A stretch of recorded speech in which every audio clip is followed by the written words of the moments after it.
What's up guys, I'm bored and already here. So I'm gonna make another tier list of the best Kingdom Hearts games. And I don't know if this will be for my 13 Days Till Sora series or not. It's just that I was thinking about it and I wasn't doing anything, so I was thinking maybe I should make a video since I'm already sitting here. So this list is going to be very quick, to be honest with you guys, because my opinions on these games are... I don't know what terminology I want to use, if I want to say they're already predetermined or something like that, but that doesn't make any sense. I already know how I feel about these games, so it'll go by way quicker than the Smash reveal trailer tells. Alright, so let's start out with the Fragmentary Passage. This game was not very good, and it also did not have its length working in its benefit.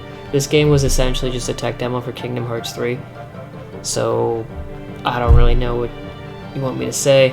Game didn't really have too much stuff to begin with, so yeah. Let's see, Kingdom Hearts 1, A tier. Kingdom Hearts 2, S tier. Kingdom Hearts 1 is an amazing game. It's the game that started off the whole series. It had the most interesting spells, but Kingdom Hearts 2 mixed the gameplay and the story in the best way possible. The only thing that Kingdom Hearts 2 is lacking is platforming. And that's only a thing because people thought the platforming in Kingdom Hearts 1 was too hard, which is sad. So when Kingdom Hearts 2 FM rolled out, there was one world where they did add platforming, and it was pretty good. However, in Kingdom Hearts 358, that game was a DS game, but where would I put this? Where would I put it? The story was really good.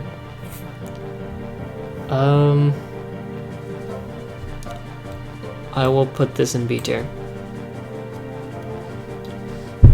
Where would I put Kingdom Hearts 3? I'll put that in F tier. This game was terrible. This game was just a giant Disney advertisement. This is the worst Kingdom Hearts game I've ever played. This was supposed to be the culmination of the entire series, or at least this saga, but in actuality it turned out to be another opener for the next game. That's all it was. This game essentially had no Kingdom Hearts content. It was all Disney Worlds up until the final hour, where they finally showed some semblance of Kingdom Hearts-like content, and even then, they didn't solve any of the plot points. They turned Xehanort into a good guy, even though he was not really a good guy to begin with. And a lot of the story just did not make any sense whatsoever. It was also very, very, very cringy, and you can make the claim that Kingdom Hearts games have always been kind of cringy, but not to the level that 3 was. I just don't even know what to say about 3. It was not a very good game. It also played super poorly.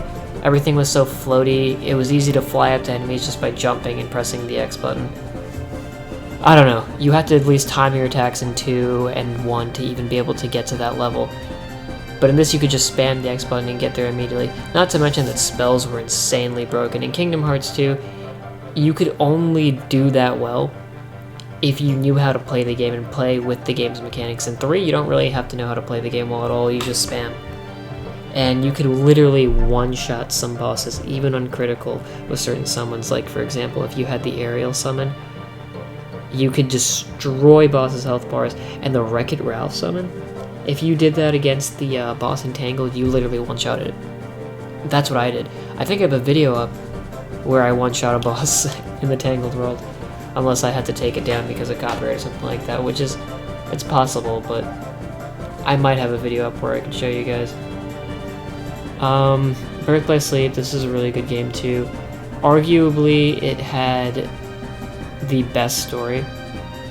Kingdom Hearts 1 was the opener, and if you look at the game in retrospect, it makes it even more interesting because it speaks about, in the very first few minutes of the games, it speaks about the importance of memories, when Kairi's like, I don't even remember where I came from. I remember absolutely nothing.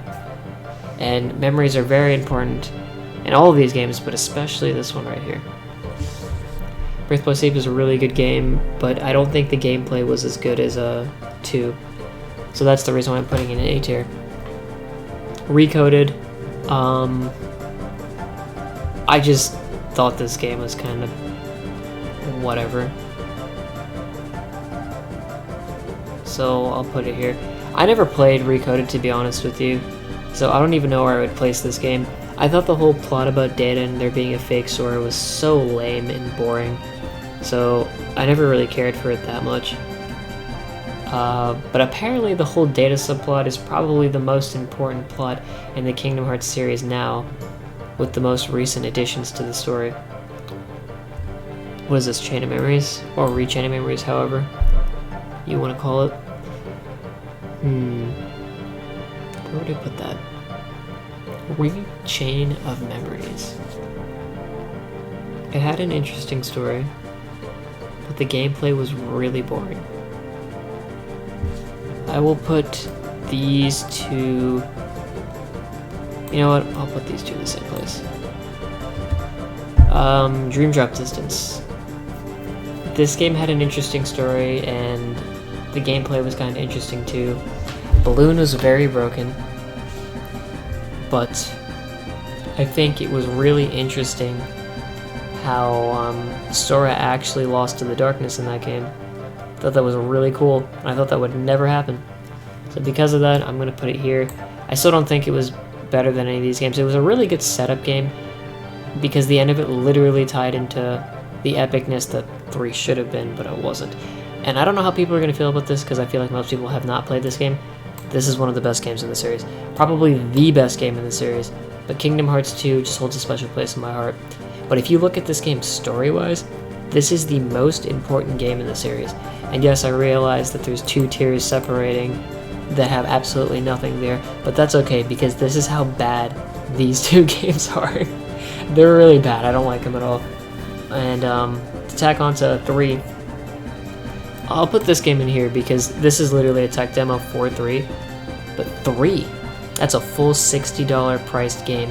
And something that's interesting about that game is I believe it was maybe 2 weeks, maybe a month after 3 was released. If you go on Amazon, you see that the game went from being $60 to having a huge price reduction. I don't remember what it was. I think it may have been like $30 or $40 or something like that, but it's crazy. You always know when a game has a huge price reduction, especially that quick after the game's launch, you know the game is terrible. So if you bought Kingdom Hearts 3 at launch, you paid $60, right? That game has DLC, meaning that if you got the full experience of Kingdom Hearts 3 from launch, you had to have paid $90 plus tax. $90 for a game that is almost 90% filler up until the last hour, and the DLC, keep in mind, is literally just the Data Org battles, which are cool. I like that a lot, and that's called the Limit Cut part, and the Remind part, which is literally just the last hour of Kingdom Hearts 3, but you get to see the other perspectives of the other characters that aren't Sora, Donald, and Goofy. That's literally all it is. I don't know if there's anything more I have to say. I didn't really give an explanation for why Kingdom Hearts 2 is here, and I think that's because the community is pretty... what's the word? Set in stone about how they feel about 2. The only people who think 3 is a really good game are the people that are just die-hard fans and are delusional. There's no other logical people out there that genuinely think 3 is a good game. 3 has a horrible story, it's very cringy, and I don't know why they made some of the characters act like that. In Chain of Memories, for instance, the game was extremely serious. Axel straight up killed people in that game. In 3, those same people will act so cringy. Like, what was the name of that one character? Larxene. She was like, well, so pick light or darkness. I know, I want to know. Like, what the cringe? Why do you sound like that? I don't remember her ever sounding that generic children's show-esque villainy. I don't know how to call it. There's some term for it. It's a generic cartoon villain. And they didn't sound like that before. I don't know what else to say about this game. The only thing that saves 3, in my opinion, and the reason why I own this game on PC and PS4 is because it has mod support. That's it. It has mod support, and it is the most recent game, meaning that people will make more mods for it. Which is kind of sad because 2 is the best, and people should still be making mods for it. But I understand that 3 has a lot of potential, at least mod-wise. So yeah, that's my list for this. This is a much more critical video than any other video I've ever made. But if you think that's critical, wait till I wait till I release my review of Kingdom Hearts 3.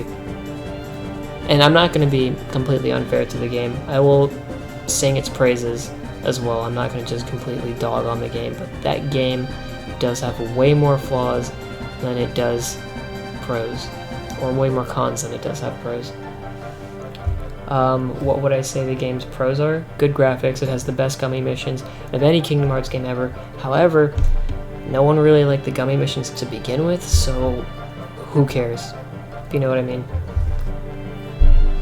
It has the best graphics.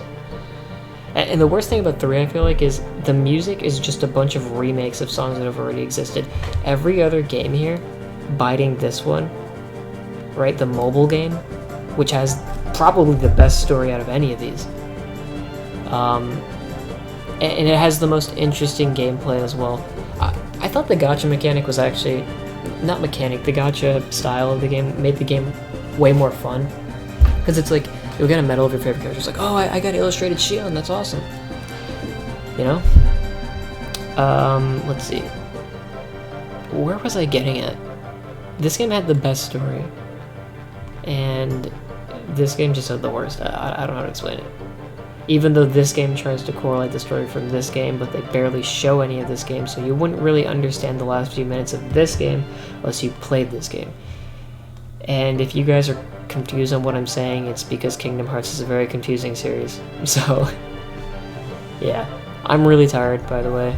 It is 3 a.m., and I don't know why I'm still up. And I'm not sure if I'm going to post this video, but I might. So, if I do post this video, then this is the 5th video for my 13 Days of Sora series. If I don't post it, then it doesn't really matter. You guys won't hear this anyways. So yeah, see you guys later. Peace.